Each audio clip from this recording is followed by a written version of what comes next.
So we're kicking off the Around the Table this week in a special way. Obviously, we're all together, as you can see, and we're not. Table. They were actually around the table, which is incredible. But So that's a throwback. It is a throwback. Oh, this is like old times. Yeah. This is like episode 1. Yes. .0. Yeah. So we're around the table. We're all together, but we're in on location at the Artistry House, home of this guy right here, Noah Elias, who is the guy who sets up and does the Reimagine Conference that we've just been at for the last 3 days. And so for Around the Table today, for this episode, we're going to recap that conference with Noah and chat about what we got out of it. So welcome Noah to the show, first of all. Awesome. Thank you.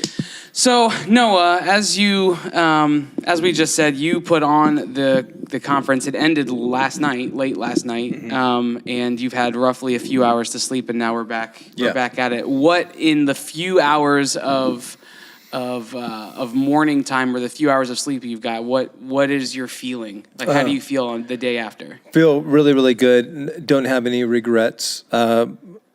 Woke up this morning, early time in the backyard, just relaxing, coffee, and then went in afterwards and got to see all the submissions and go through all of them and check out all the reviews and just feedback and just kind of what some of the takeaways were. So super encouraged, like just the ratings that we got, the impact that people had, just heart-wrecked in great ways, just totally different dimensions of seeing their work, their craft, their home life, their family life, totally differently. Just looking at life through a whole other perspective. And we called it Reimagine with the goal of hoping to hit that target. Yeah. And so to see that that's actually what's happening in the ratings, like I think the average was 4.7 to 4.9 out of 5 stars. That's pretty awesome. good. So across the board, to see that kind of feedback was great. And we have little things that we want to adjust and things that we want to do to serve the tribe better and make the experience as best as it can be. So those are the fun little easy things to do. But just to make sure that the content, the speakers, the topics, that all of that was coming across well and that they felt served in terms of the staff and the experience, like even registration and all that. That's just great stuff to hear. So Yeah, dude. It's awesome that to hear that rating number, that average, is so true to how it felt. Because it felt really good. Like us being part of it this year, at the end of it, it felt like it all went really well. And to hear that the ratings matched, because sometimes you hear things where people had fun and loved it, but didn't really, and then you get the ratings back and it's like lower than what it felt like in the room. But it's awesome to hear that it was pretty true. Everybody's pretty honest, it sounds like. Yeah. So it's great. And that was what was exciting, is because you're typically when you're hosting anything or providing a product or an experience, you're kind of guessing your way, like hoping that it hits the target. Is this what they want, et cetera? Yeah. Just what's up? a nice guest coming in. Yeah, Hey, say hello to the cameras, good news everybody. is the cameras are going, so go ahead and Just just over here. Yeah, and there's seats over there if you guys want to chill for just a couple minutes. And this is what doing. I like Everybody say hi to Square whatever Co. Mark just walked in with. I'm happy about. Baby. No, there you go. He's Big killing Holy it. cow! Goodness gracious. Speaking of killing it, did you see his arms? They're huge. He would kill everything. He's been curling Jared Mariano.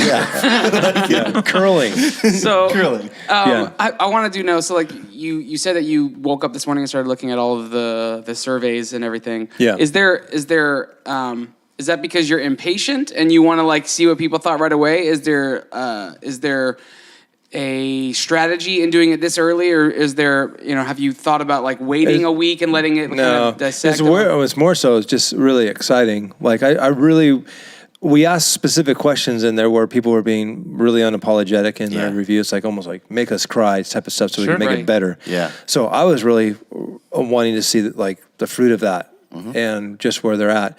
And anytime that you can look at numbers to get stats, I'm a numbers guy and to be able to measure and analyze everything.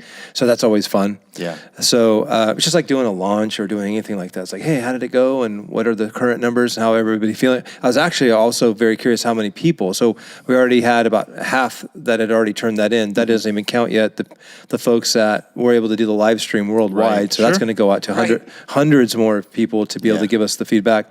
I had texts pouring in last night just saying absolutely phenomenal, blown away by it.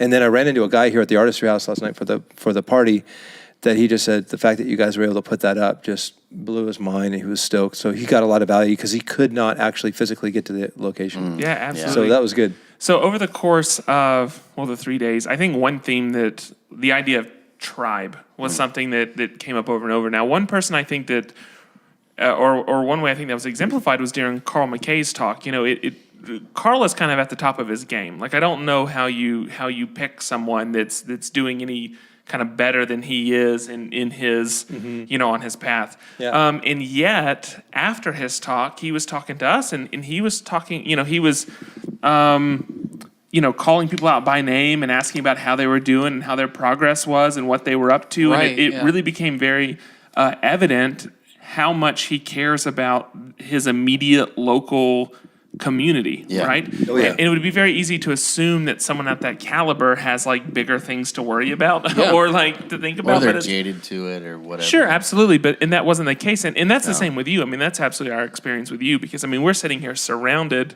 by your work. And then the fact that you're as open and honest and so freely give up your personal time and personal space to people, that's just, it's a bit mind-blowing. So is that something that, is that the case because it's something that either you've created or those are the people that gravitate towards you? Is that something that you're actively training in that community? Or where do you think that comes from, the fact that the people that are kind of in and around this sphere are, have that mindset? No, it's a good point. And I have three examples of, I have Carl, I have Eric at Pixar, and then I have Armand Balthazar, who was at Pixar. And unpacking these three stories says a lot about just, as I look back now, because of your question, I'm able to kind of link things together, and it's funny because there's a trend.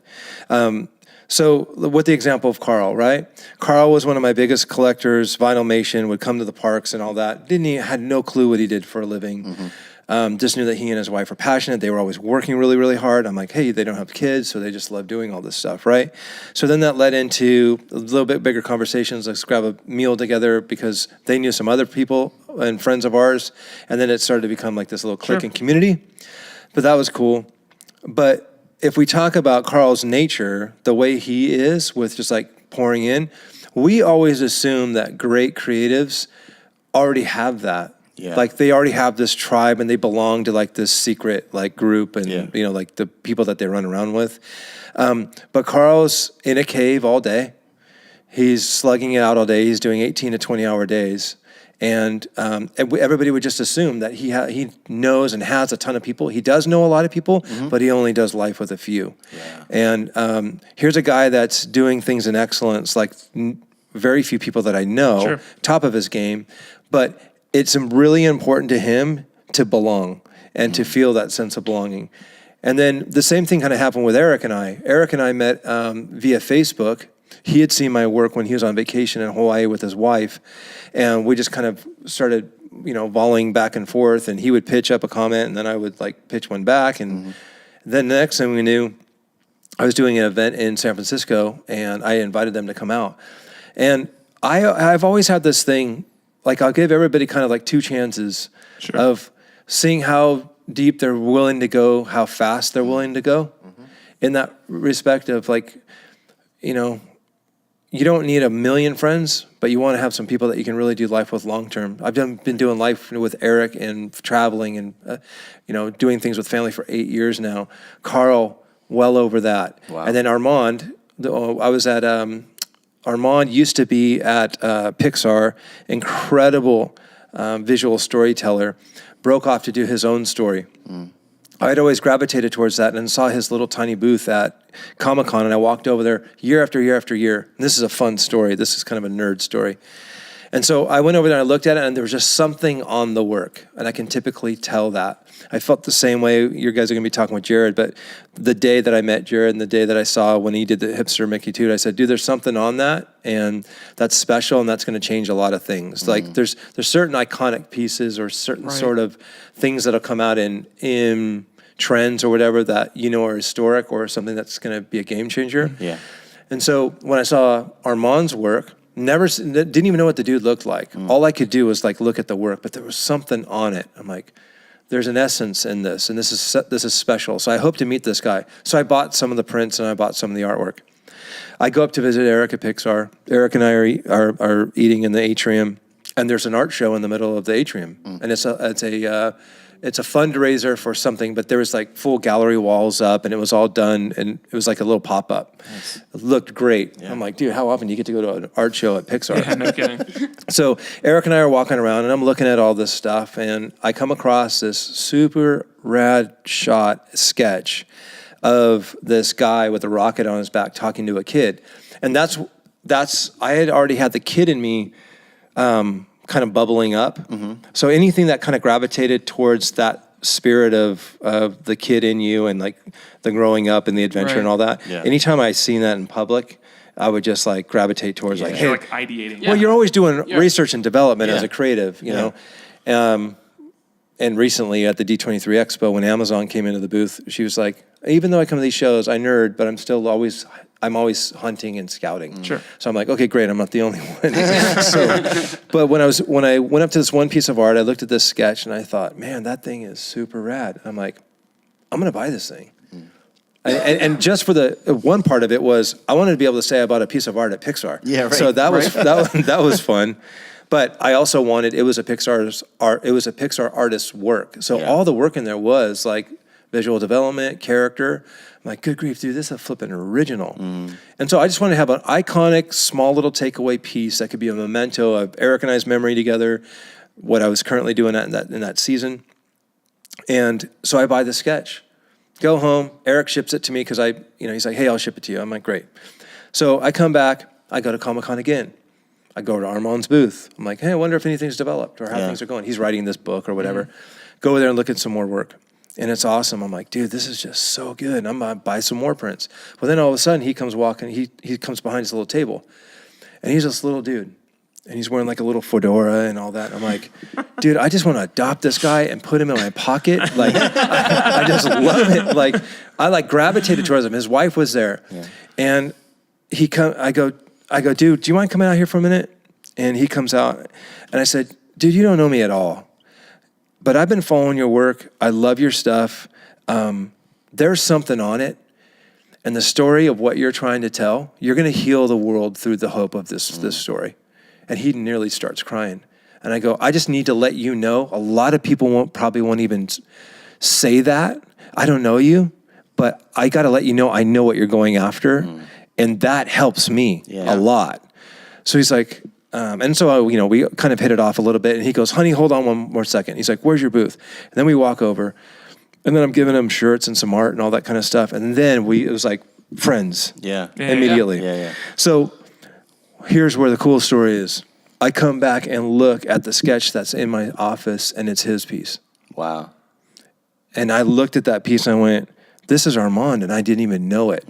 And this was from his work at Pixar. And so it came full circle. Wow. All that to say, some of my closest friendships have come from those artists that are willing to completely just drop the fig leaf of like, I'm holding my technique, my story, don't want any friends. I just want to just kind of leave me alone. Right. But Armand, the next thing I know, Eric and I were doing a consulting thing for the kid in me, and we're up in his living room, and he's like, now we're doing life together, and he's helping with the kid in me story. And like, so all that to say with the Carl McKay thing, there's a lot of guys out there doing amazing stuff in a room, doing life alone. Yeah. And so when you can come around people that you're safe with, that can be an absolute game changer to do life with people that are, and that's why Carl drives all the way down after an 18-hour day to come party and hang out and high-five everybody. Right. He loves to belong. Yeah, and I think we all love to belong. Yeah. So long answer to a very small question. So let's wrap the recap by then saying this. For the people who were at the actual event, who are here in Costa Mesa to do that, and then for the people who tuned in live, and then for anybody who didn't tune in but is kind of hearing this now and saying, man, I missed it, what's the next step for the general next step? I know everyone is kind of walking away with their own like personal next step, but what's the next step for people who want to be more involved in this community that is all about community and belonging and growth? Well, the next step, one, they can definitely make sure that they go reimagineconference.com so they can keep in touch there on Instagram and obviously the website. Reimagine Conf, I think, is the name of the hashtag. And just by looking at the hashtag alone, you're going to see a bunch of people that have gone and attended, Right. which is really a great way just to kind of keep in touch. And then make sure that you do sign up on the mailing list so that you are in the know of what we're already planning for next year, where it's going to be, who's going to be coming. I'm literally going to try and make sure that Armand does his book signing and his book release at Reimagine next year, as well as giving us a sneak peek into his creative process and where he's currently at. Yeah. I mean, it's a bonkers deal of what's happening with him. Yeah. Sweet. So yeah, that's some of the ways to do it. And then the live streams. That'll be the Yeah, other yeah. thing is Thank you for anybody that. that missed the live stream, and I'm sure that'll go up on the website. That's why and- you Yeah. want to make sure you sign up to the mailing That's list. correct. Yeah, Yeah, it's ready. you'll find out. So you'll be able to go back if you missed the talks. You'll be able to watch them. At some Yeah. point, Yeah. Yeah. They're going to be out soon. And were there 13, 14? How many talks total? I want to They say were it was about 14. Yeah. Yeah, it depends on if you count Andrews as a talk. Yeah, there's 13 and a half talks. No, it was great. And Yeah, so that's that. All that stuff will be ready and will be out soon, and you don't want to miss that. It's a good time.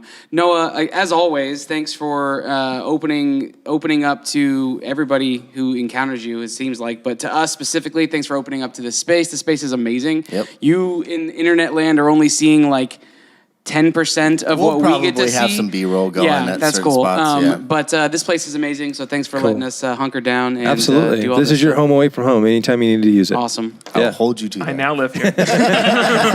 Like bunk beds and hammocks. Just don't use the toilet.